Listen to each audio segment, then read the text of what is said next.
We are in the middle of Torah Tet Vav in the Likutey Moharan called Ohr HaGanuz, and we are in the middle of part 5, Ot Hey.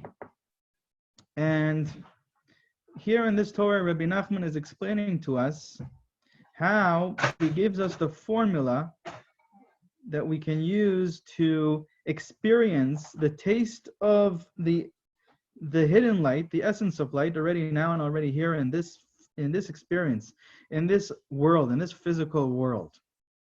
And the formula is all about getting to a place of dat. So this is what the beginning of the formula is. The beginning of the formula is coming to a place of expanded consciousness. Expanded consciousness means that your perception of reality has expanded. So it's not just that when your consciousness expands and your perception of reality expands automatically. That's what happens from an expanded consciousness, is your perception of reality expands, and you are no longer limited by the physical perception of reality. And that's the point here. The point of this formula is to get us to a place where we are no longer confined by that limited perspective of the physical reality, and now you can grasp and become conscious of something that is beyond this physical world, something that has no limits, something that is beyond space and time, something that is what we call transcendent. That's the secrets of the Torah and the essence of light, the essence of life, the Ohr HaGanuz, the hidden light, the first light, the primordial light. What we said, we explained, it's also the aspect of the sphere of Chachma, divine consciousness, and all of this is a perception. It's a consciousness. It's a perception of reality, a reality that is beyond the boundaries of space and time. It's beyond the boundaries of this physical world. And so we want to get to that place of expanded consciousness in order to connect to that, to experience the taste of that already now and already here. And so that's what this formula, that's the purpose of this formula here. The purpose is to get to that point, and to get to that place of dat. Okay, and so what's the first part of the formula that gets us to the place of dat? The first part of the formula, as we said, is rectifying, lifting up, and elevating the energy of fear, yira, to its source. And the source of yira, we said, is dat. So when you shift your experience of fear from the outside and the many, so those are two points, right? Two ways of seeing it. It's from the outside to the inside, from the many different aspects in the world of separation, where everything in that world of separation is a separate entity. And you're shifting from the fear of many different points in the outside world, in the world of separation, to the inside world and to the oneness, to the one, to Hashem. So that's the shift that is happening, and through that you are shifting from a lowly experience of fear that's connected to the fear and flight mechanism. It's connected to anxiety and worries. Depression is also in that category. And now you're experiencing that energy as awe. Awe is a beautiful, expanded, and open energy, an energy of tremendous space, and there's tremendous potential for growth from that place of awe. When you are in wonder of the greatness of something, so that's an aspect of bitul, because when you recognize the greatness of something, right? There's a rule in Kabbalah, hakatan batel lifnei hagadol, meaning that when someone is small and they recognize they're small, when they find themselves next to something or someone that is extraordinary, so that recognition of how extraordinary that someone or that something is that they are near, that they're in the presence of, causes the person to recognize how small they are, and it causes that self-nullification. The dissolving of the ego happens. It's like when you go on a hike and you're surrounded by the most beautiful, biggest, humongous mountains from every corner, from every side, right? And you see the enormity of it all, and you recognize. You sit down and contemplate. You don't just go to the next thing you sit down, you stop for a moment, you take a breath, and you look at it. You really look at it. You contemplate what's going on. Where am I? That helps dissolve the ego of the person. So the katan batel lifnei gadol. And so this is the shift that's happening from the lowly outer experience of fear in the world of separation to the higher expanded experience of fear in the world of oneness on the inside. It's an awe. And that brings us, first of all, there is a side effect. It's not really a side effect, but in effect, this is what dissolves any of the prosecuting angels from above, and any of the judgment energy from upon a person is dissolved through this shift that a person does. And that is, in essence, bringing the fear energy, which is an energy that is at the bottom of the spectrum of emotions. If you would put all the emotions on a graph, from the most expanded to the lowliest emotions, to the most constricted emotions, fear is right at the bottom. It's one of the lowliest energies, and all the lowliest energies, the most constricted energies, are synonymous and with the energy of fear. They're all in that category of the energy of fear. And so when you're making that shift, what is happening is that shift itself is bringing you from a place of katnut hamochin, constricted consciousness, to gadlut hamochin, to expanded consciousness, to dat. And from that dat, you want to experience the knowing. It should not just be an intellectual knowing. So you experience the knowing through contemplating and feeling that felt recognition of the greatness of Hashem. And now that you're in a state of dat, so now that's the second part of the formula. Okay, now the second part of the formula begins from the place of dat. In dat, you should know, says Rabbi Nachman, there are two types of dat. There's the dat that we call an uprooter of mountains, someone that's extremely, extremely charif, extremely sharp, having the ability to see the inner model behind the inner structure of everything in the world, the ability to look at something and right away find the spiritual, the soul of that thing, okay?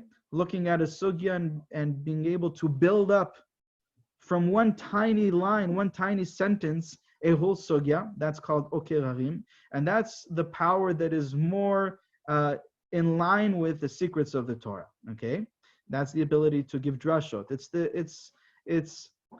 the inner part of the Torah. It's the soul part of the Torah. It's the part of the Torah that is all about oneness, all about unification.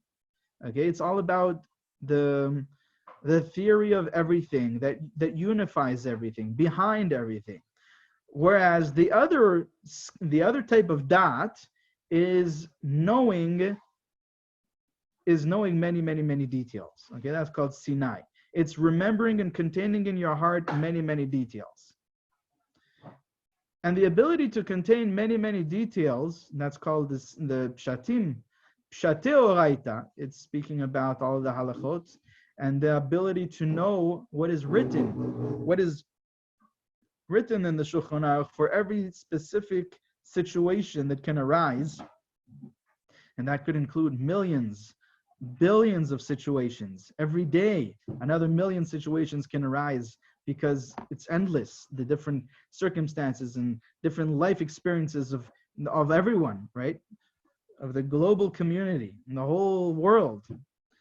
And being able to know exactly what is written in the Shulchan Aruch and in the Mishnah and in the Gemara and in the Torah that applies to every one of these details. And so the ability to do that, the ability to contain all of that knowledge, all of those details, is an ability that comes from an expanded, a breaking down of the physical walls. So if you have, let's say, your mental capacity is 100 meters by 100 meters, 100 square meters, right? So you can only contain that amount of knowledge, separate knowledge. But when you break down the confines, the limitations of the physical mental capacity, and now You are more spiritual than physical, and that doesn't mean that you're actually breaking down walls with a hammer. What it means is that you're shifting your perception, you're shifting your identity from identifying with your lowly outer animal self, your ego self, to identifying with the soul, identifying with the inner higher self.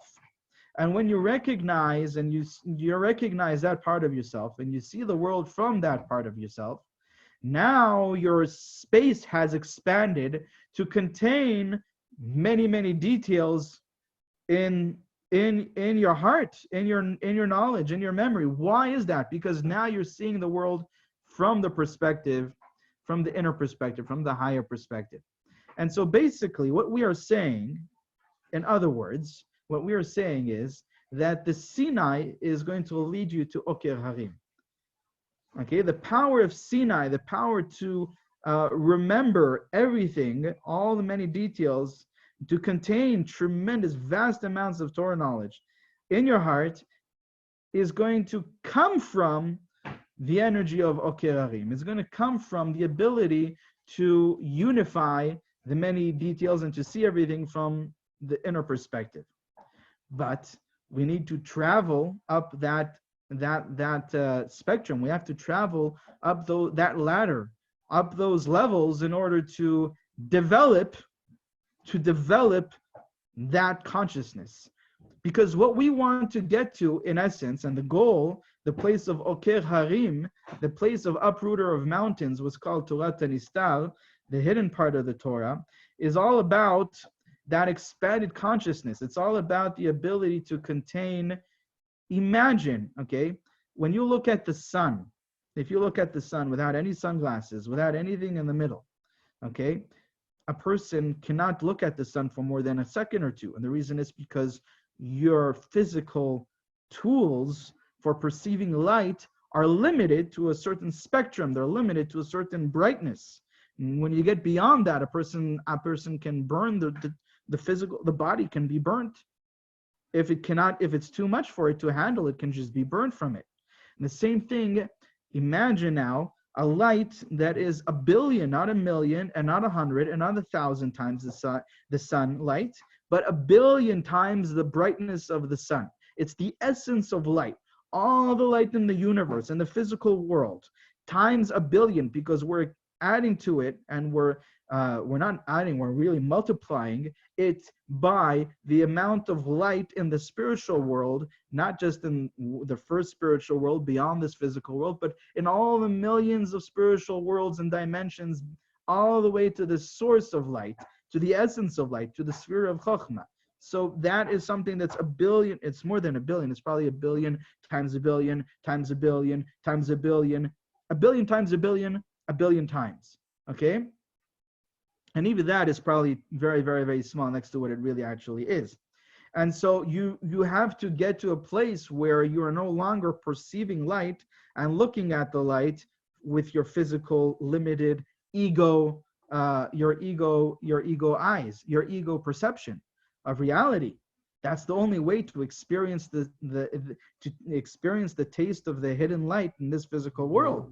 And so that's what we're speaking about here. And so there's a wide spectrum. There's a lot of levels. There are many rungs to that ladder, getting from the place of Sinai to the place of Ohr HaGanuz. But Rabbi Nachman outlines for us the exercises. He outlines for us the path, right? Where is the gym? What are the practices that you can go through in order to develop that state of consciousness, that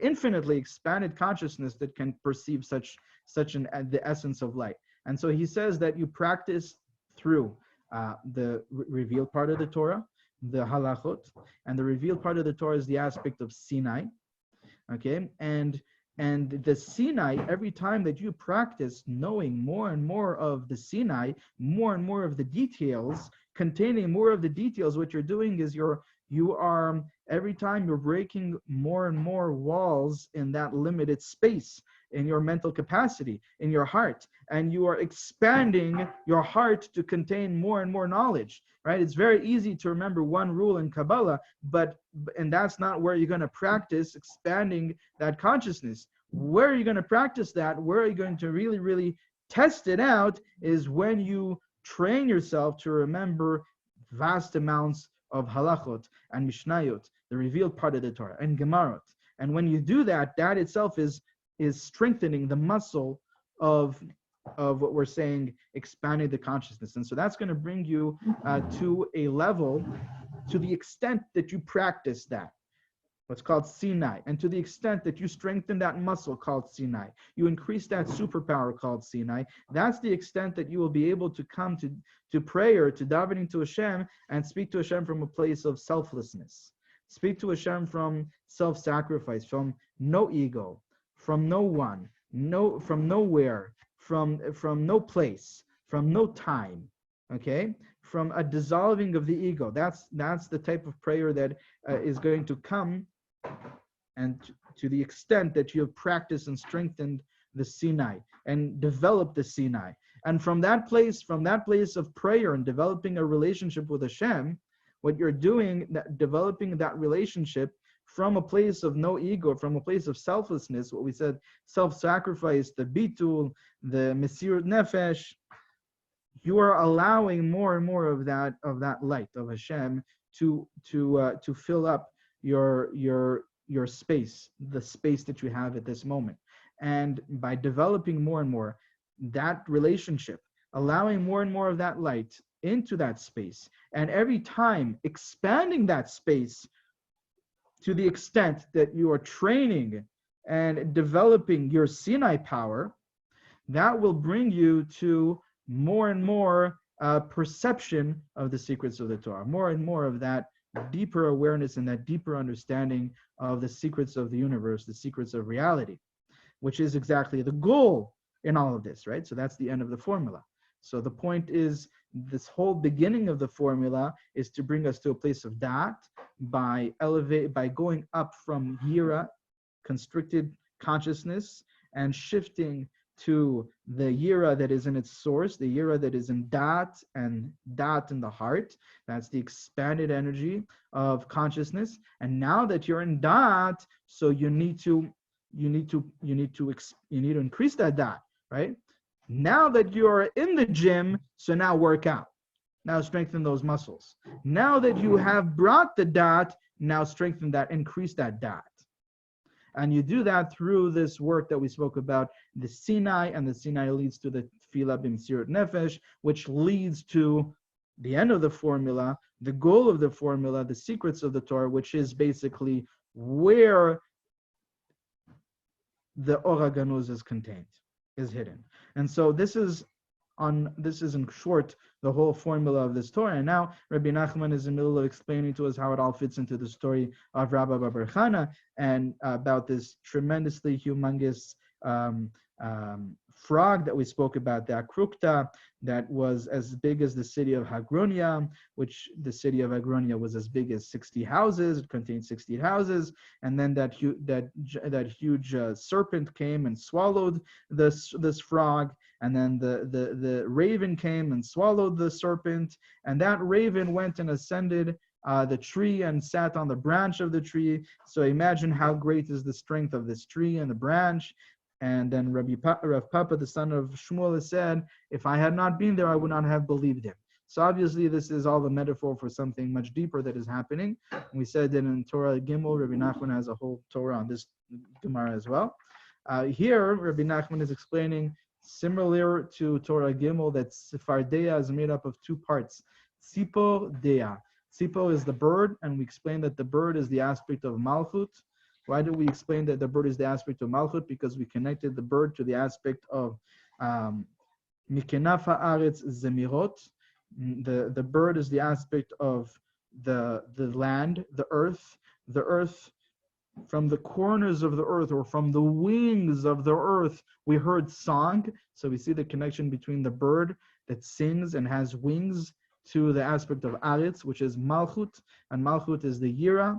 And the Yira, the Tzipor, which is Malchut and Yira, we are bringing it to its source, which is that expanded consciousness of Dea. So that's Tzfar Dea. Tzipor Dea, bringing the Tzipor all the way up to Dea.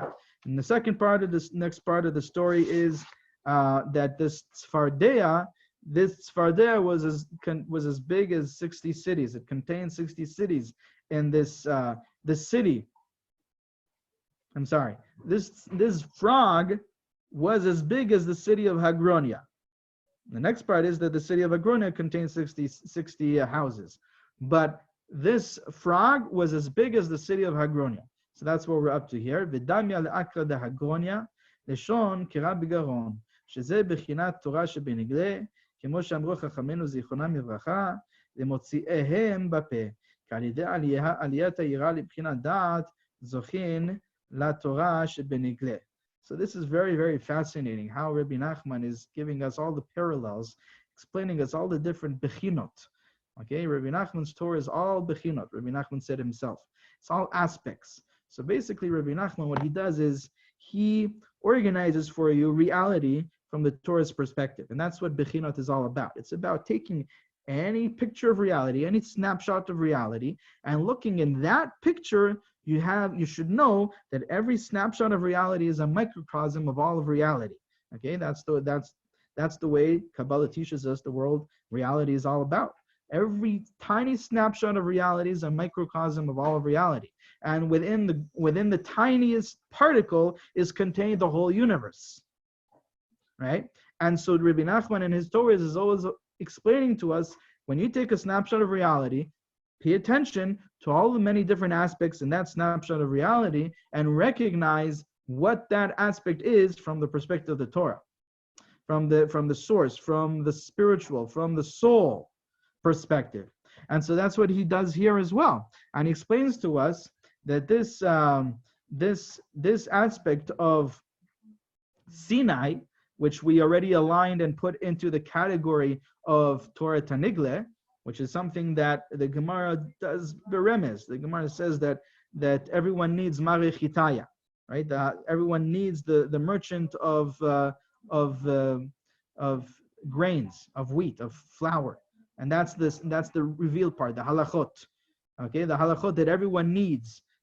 So the Gemara hints to the fact that these are synonymous aspects, that these are the same aspects, the Sinai and the Torah Tanigle. But Rabbi Nachman is also adding to the description of that category, of that aspect in reality, he's adding the aspect of speaking out the Torah. Okay? So even though you can definitely, when you read Zohar and when you read Kabbalah and when you learn Kabbalah, you can definitely read it out loudly, and that's the best way of studying it. Definitely, any part of the Torah, you should be verbalizing and expressing with your mouth every word as you're learning it. As the Gemara says, Lemotzi'ehem bapeh. What's the beginning of that Gemara? The Gemara brings the pasuk. The beginning of that pasuk that the Gemara brings in Eruvin is Ki chayim hem lemotzi'ehem. Lemotzehem, it says in the pasuk. Ki chayim hem lemotzehem. They are life to those that find them.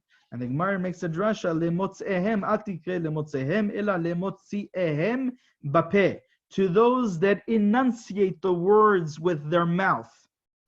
Okay, and Rabbi Nachman in another place explains this to be similar to when you call somebody by his name. So when you call somebody by his name, the natural reaction is that when someone calls you by your name, you answer, you respond, you come to them and you say, yes, how can I help you? And same thing, Rabbi Nachman says that we know from the Zohar that the Torah is kulash motav shel HaKadosh Baruch Hu. And so everything that is, every word that you read in the Torah is the name of Hashem. And so when you enunciate the words and you verbalize them aloud, you're calling Hashem by his name.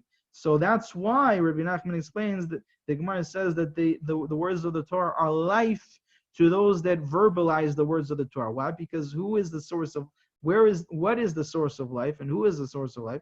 Hashem is the source of life. And so when you call him by his name, how do you do that? By enunciating and verbalizing, expressing every word properly, aloud, you're calling the source of life. And when you call someone, the natural reaction is that he comes to you and he comes close to you. And so that's what happens.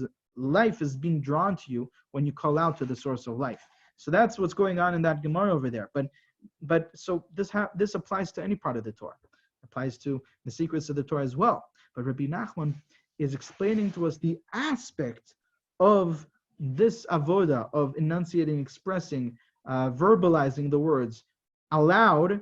He says that's aligned with, and that fits in the category of the revealed part of the Torah specifically. And how do you figure? How does that work? So if you just think about it for a moment, it makes absolute sense. Because as we explained, another way that Rabbi Nachman arranges these categories, these aspects, is that we said, Ohr Harim, right? That ability to contemplate deeply. Ohr Harim, we said, is the ability to build a whole structure in your mind, something that's not written in the text, but just because your perception and your analytical skills are so developed, you're able to build a whole structure in your mind, a whole system you can build in your mind with your hitbonenut, by contemplating that concept, right? That's what we said is Ohr Harim, and we said that aligns with the secrets of the Torah. That's the consciousness that the secrets of the Torah are connected to more. This is the aspect of the secrets of the Torah.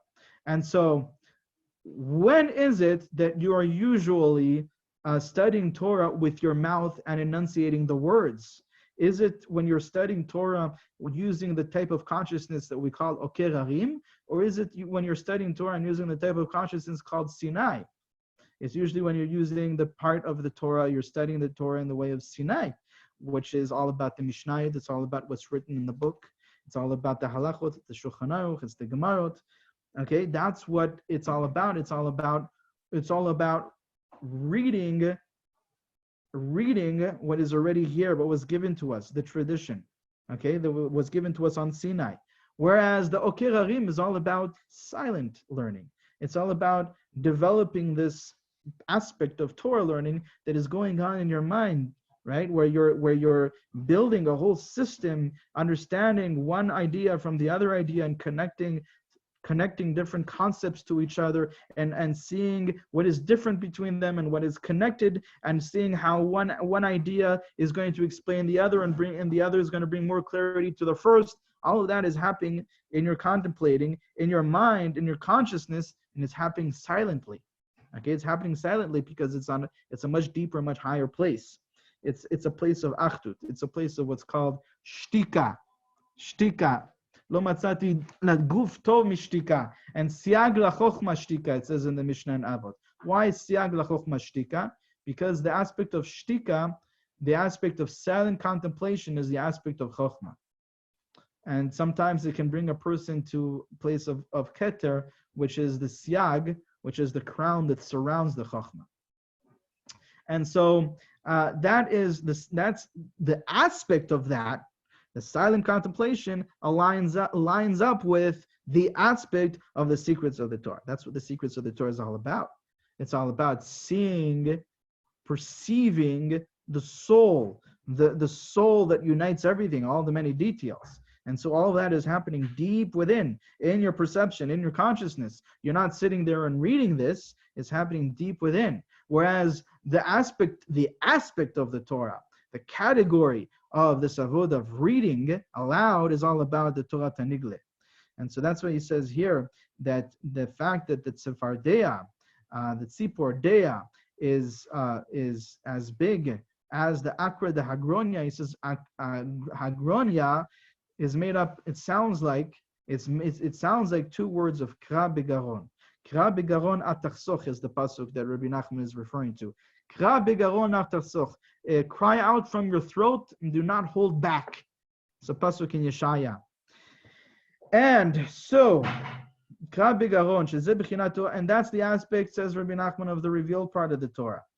How do we know? As he says in the Gemara, Lemotzi'ehem Bapeh, that you should enunciate it, express it in your mouth, and through elevating the tzipor to the dea, when you lift up and elevate the tzipor to the dea, the yira to the dat, says Rabbi Nachman, that itself is how you will merit the Torah Shebenigle. So now he's adding another point of clarity to the formula, meaning that it's not just how we explained that when you elevate the tzipor to the Dea, now you're in the place of Dea, now you should work on developing your ability to contain more and more of the revealed part of the Torah.